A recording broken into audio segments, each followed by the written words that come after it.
Hai teman-teman, Assalamualaikum warahmatullahi wabarakatuh. Nah, seperti biasa nih, aku akan melanjutkan lagi cerita novelnya yang berjudul Suamiku Tidak Mencintaiku, episode 40-41. Nah, seperti biasa nih, bagi kalian yang baru berkunjung di channel Fitriani Febianti, tekan dulu tombol subscribe-nya dan nyalain lagi lonceng notifikasinya agar kalian tidak ketinggalan cerita novel dari channel aku. Nah, oke, langsung saja kita ke cerita novelnya. Atas izin Sapam dan bantuannya, Gibran bisa melihat CCTV malam itu, di mana saat datang dengan keadaan mabuk, ia masuk ke apartemen. Setelah itu, Juana membawanya masuk ke kamar. Hanya itu yang terlihat di CCTV yang ada di apartemen. Merasa belum mendapatkan bukti, Gibran meminta rekaman CCTV yang ada dalam kamar. Apartemen yang dibalik Gibran memang dilengkapi dengan CCTV di ruangan tamu dan kamar utama. Bukankah Bapak bisa melihat dari layar monitor di apartemen, ucap Sapam.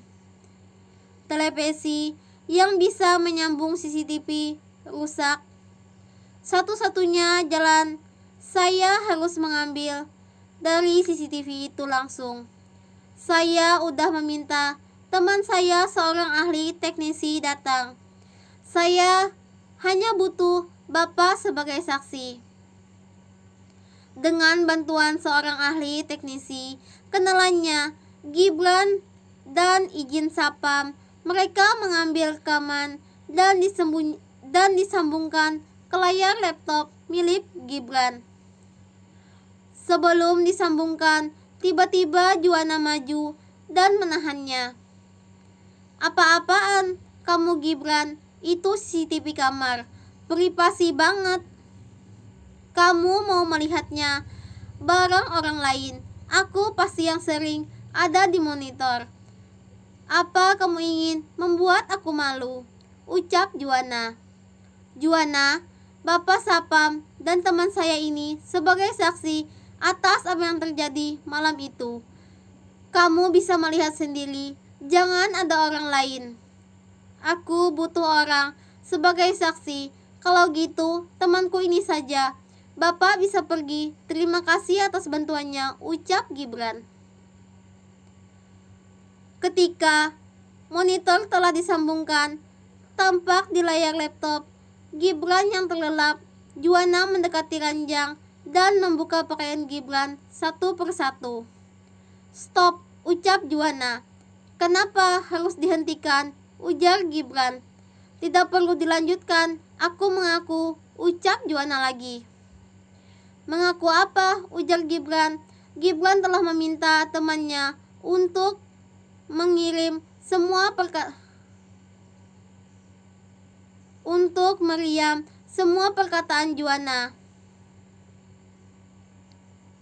Sebenarnya, Gibran telah yakin jika anak yang dikandung Juana bukan anaknya. Ia ingat pengakuan langsung dari mulut wanita itu. Bagaimana Gibran masih menghargainya. Ia tak mau perkara mereka dibawa ke meja hijau. Malam itu, antara kamu dan aku tidak terjadi apa-apa, gumam Juana. Tapi suaranya masih dapat didengar Gibran dan temannya itu. Terima kasih, Bayu. Kamu saksi dari ucapan Juana. Kamu udah merekamnya. Tolong simpan itu. Sebelum kamu pergi, tolong pindahkan rekaman kejadian malam itu ke ponsel saya. Bayu meninggalkan apartemen Gibran setelah mereka terlebih dahulu kejadian malam itu. Bayu meninggalkan apartemen Gibran setelah merekam terlebih dahulu kejadian malam itu dari CCTV ke ponsel Gibran. Kenapa kamu membohongi saya dan Arumi dengan mengatakan itu anak saya? Biar kamu hancur, ucap Juana dengan suara sedikit keras. Apa maksudmu? Aku sengaja berbohong dengan Arumi agar ia meninggalkan kamu. Jika aku tak dapat memiliki kamu, begitu juga Arumi. Kamu bisa merasakan bagaimana ditinggalkan orang yang kamu cintai sekarang, bukan? Gibran menjadi emosi mendengar ucapan Juana. Ia langsung mengangkat tangannya, menampar pipi Juana. Wanita yang pernah berhubungan dengannya selama 8 tahun itu menjadi kaget. Gibran tidak pernah kasar selama ini dengannya. Juana memegang pipinya yang terasa panas bekas tamparan Gibran. Dari sudut matanya keluar air mata. Kamu menamparku. Kamu pantas menerima ini. Kamu telah menghancurkan semuanya. Aku harus kehilangan ayah dan seluruh keluargaku. Dan seluruh keluarga membenciku. Arumi juga telah menggugat cerai. Juana tersenyum miring mendengar ucapan dari Gibran. Semua itu sudah menjadi rencanaku. Akhirnya terkabul hidupmu, hancur. Kita sama-sama hancur. Bapak, anak yang aku kandung ini gak mau bertanggung jawab, lirih Juana. Dasar wanita ular, hanya aku yang bodoh tidak mengenali kamu. Semua keluarga sudah mengingatkan aku, karena rasa cintaku telah menutupi semua kebusukanmu. Gibran terduduk kembali di sofa.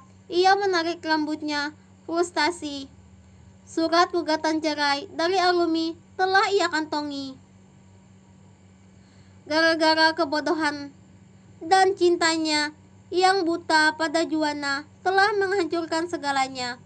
Gibran berdiri dari duduknya dan mendekati Juana.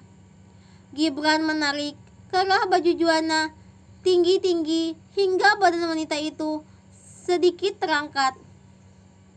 Dengarkan aku, rubah betina. Aku mengucapkan selamat karena kamu berhasil menghancurkan hidupku. Aku akui kamu hebat. Dalam sekejap hidupku telah kau buat hancur. Duniaku terasa jungkir balik. Gibran melepaskan cengkeraman tangannya di kerah baju Juana. Ia memandangi Juana dengan mata menyala. Juana mundur perlahan agar ada jarak di antara mereka. Juana menjadi takut dengan tatapan mata tak bersahabat dari Gibran. Selama ia mengenal pria itu, tidak pernah semarah saat ini. Aku ingin pertemuan terakhir kita.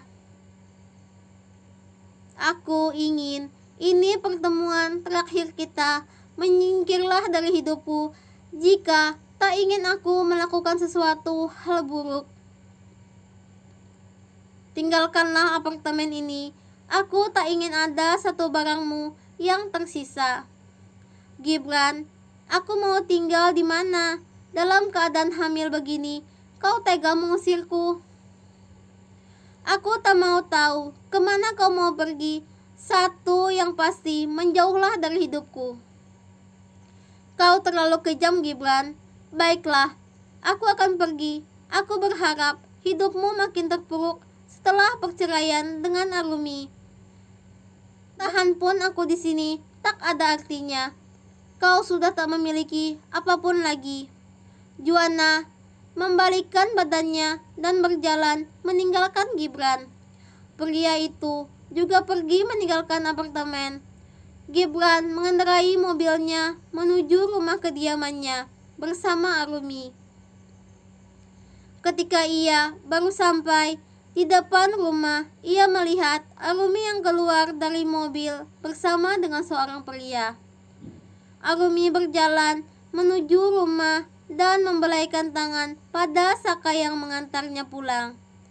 Saat mobil Saka telah berlalu, pandangan Arumi tertuju pada mobil yang berada di seberang jalan rumahnya. Arumi sangat mengenal mobil itu. Bukankah itu mobil Mas Gibran? Kenapa hanya berhenti di seberang jalan? Apakah ia hanya sekedar ingin mengawasi? Gibran memandangi Arumi yang berdiri di pintu. Wanita yang sebentar lagi akan menjadi mantannya itu tampak cantik dan anggun dengan busana yang ia pakai. Arumi, aku baru menyadari jika kamu wanita yang sangat sempurna, memiliki wajah cantik dan juga kepribadian yang baik. Aku terlambat menyadarinya. Gibran melihat surat dari pengadilan.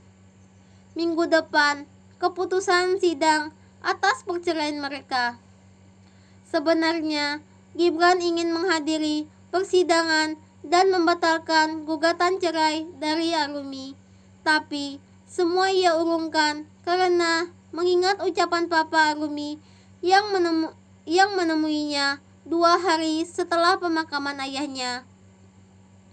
Jika kamu memang ingin menebus semua kesalahanmu, karena selama ini telah mengkhianati Arumi, lepaskanlah anakku. Cukup sudah. Selama 2 tahun kamu memberikan luka di hatinya. Walaupun nanti kalian bersama, itu tak akan sama lagi. Pasti akan saling curiga. Aku ingin kau permudah proses perceraiannya dengan tidak menghadiri persidangan.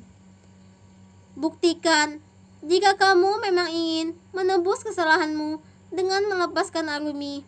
Ia juga berhak bahagia dengan pria lain yang mencintainya melebihi kamu.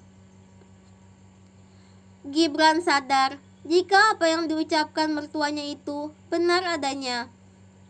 Jika memang mencintai Arumi, ia harus rela dan ikhlas melepaskan wanita itu untuk kebahagiaannya.